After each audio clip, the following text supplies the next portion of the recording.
This is Wittenoom. It's a place in northwestern Australia in the middle of the outback.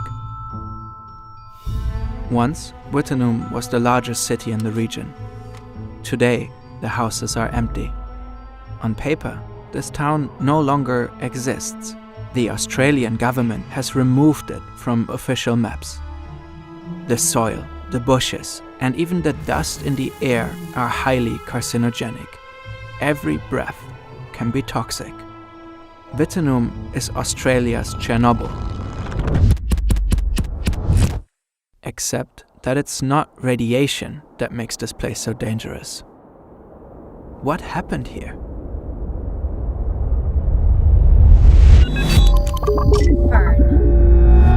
Places like Chernobyl and Wittenoom show us how fragile our relationship with our environment can be.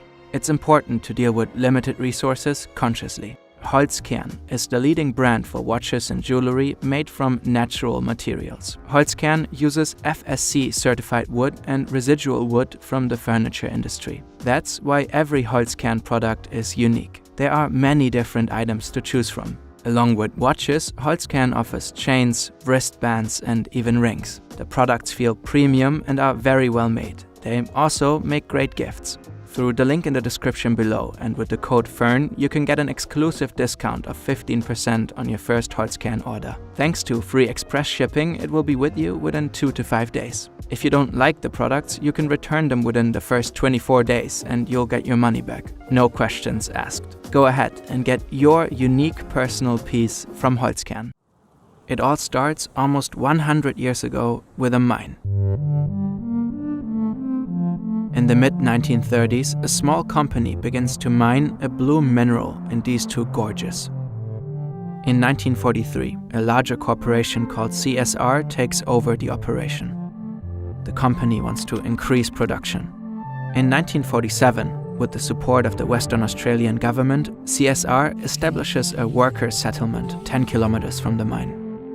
Wittenoom is born. It's a typical town with everything you'd expect. A school, a hotel, a hospital, a post office, a bakery. The town grows rapidly.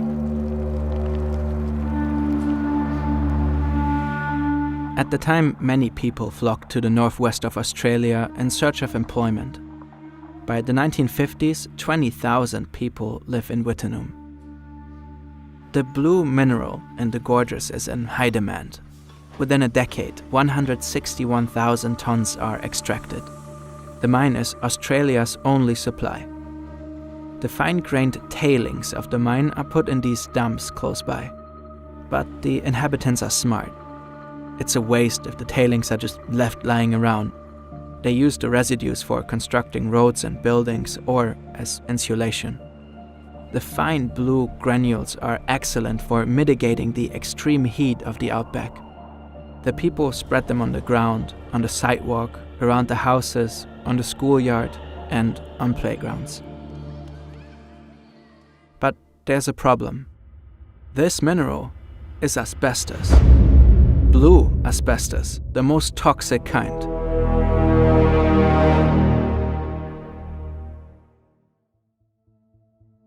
Asbestos gets into the lung when dust containing microscopic fibers of the mineral is being inhaled. The asbestos particles are sharp, so they damage the pleura. That's the protective tissue of the lung. Prolonged exposure scars the organ and completely wrecks it. The result is shortness of breath, a persistent dry cough, and a lot of pain. This is called asbestosis. And it's clear asbestos causes it since the 1930s. Since then, there have been attempts in various countries to regulate the use of the mineral. Nonetheless, after World War II, it's becoming immensely popular. Soon, asbestos is a staple in construction around the world. After all, it's strong, cheap, insulating, and widely available. The market is booming. Kent Micronite cigarettes proudly advertise their asbestos filters. It's a wild time. Cigarette designed just for you. Change to Kent, change to Kent. Lobbying organizations across the world will twist the truth about asbestos in the coming decades, even as the science is becoming crystal clear. The concerns of health professionals are largely being ignored. The same rings tragically true in Wittenum.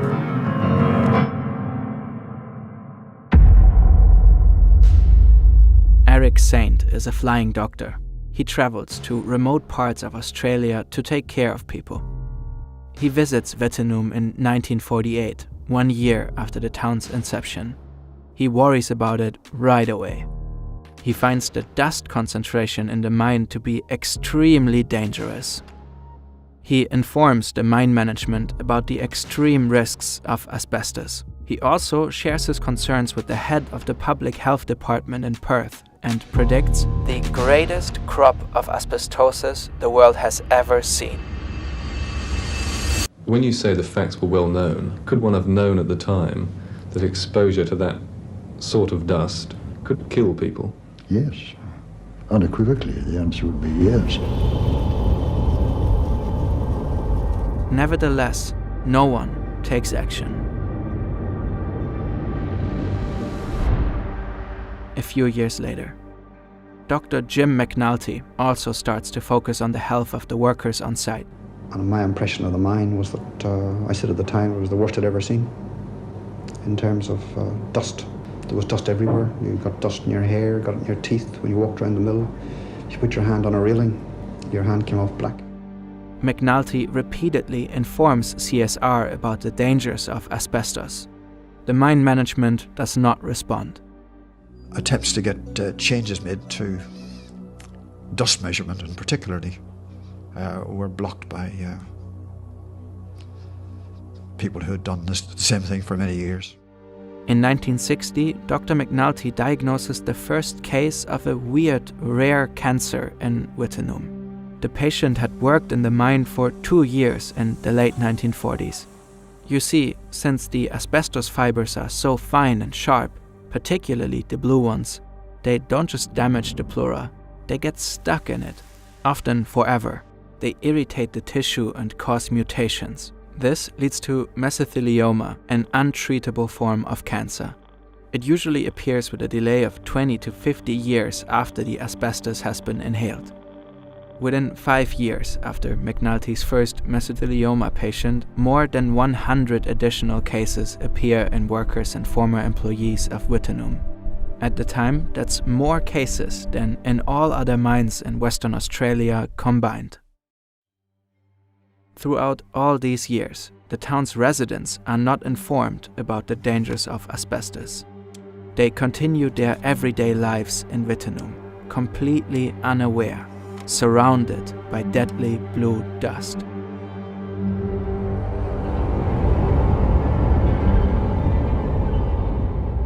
In 1966, CSR finally closes the mines in Wittenum, not because of health risks though, but due to economic reasons. Many residents leave and the population shrinks rapidly. In 1978, the government starts to close the town and urges the remaining residents to leave for their own protection. At the same time, the health consequences for former miners and residents of Wittenum become increasingly apparent. More than 2,000 of them die from asbestos-related diseases. The town is not radioactive, like Chernobyl, but being there for too long is deadly nonetheless.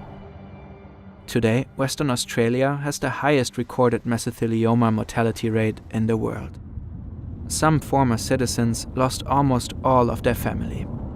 One slow, agonizing death after the other. Does that make you angry? Yes. Yes, it makes me very wild.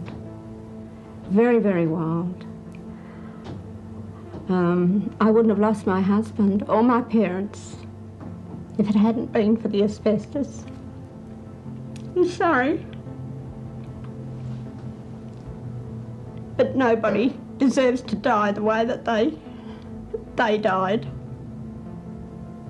It's cruel.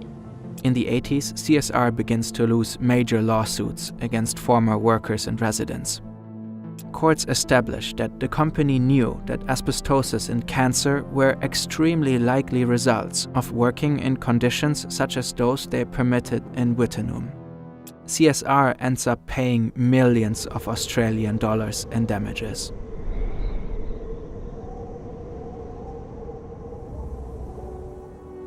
In December 2006, Wittenum finally loses its town status. The power grid is disconnected. The town is removed from official maps and road signs. The blue dust remains. CSR left behind 3 million tons of asbestos tailings. They are at least 40 meters high and are located in the gorges near Wittenum. The fibers continue to spread through wind and water. This is the WAMA, the Wittenum Asbestos Management Area. It covers over 46,000 hectares and is the largest contaminated stretch of land in the Southern Hemisphere. Yet, despite all of this, some people did not want to leave the town and their homes. In 2022, the New York Times visited the last residents, an Austrian man named Mario Hartmann and Lorraine Thomas. Both ignored the government's orders to leave. Officials had to ultimately escort Thomas out of her house. Now, the last residents are gone, and the town is being demolished. But there are still people in Pilbara. The Banjima are indigenous people who inhabited the land around Wittenum long before the mine was ever set up. The area has great cultural significance for the Banjima. This is Maitland Parker, an elder of the Banjima people. He grew up in the vicinity of Wittenum and played in the gorges as a child, with serious health consequences. I was diagnosed with mesothelioma in 2016, and it's a miracle I'm still here. It's my will keeping me going to fight this blasted thing. A lot of my people have been affected by it, have died from it as well. For more than 10 years, the Banjima people have urged the government to clean up the area.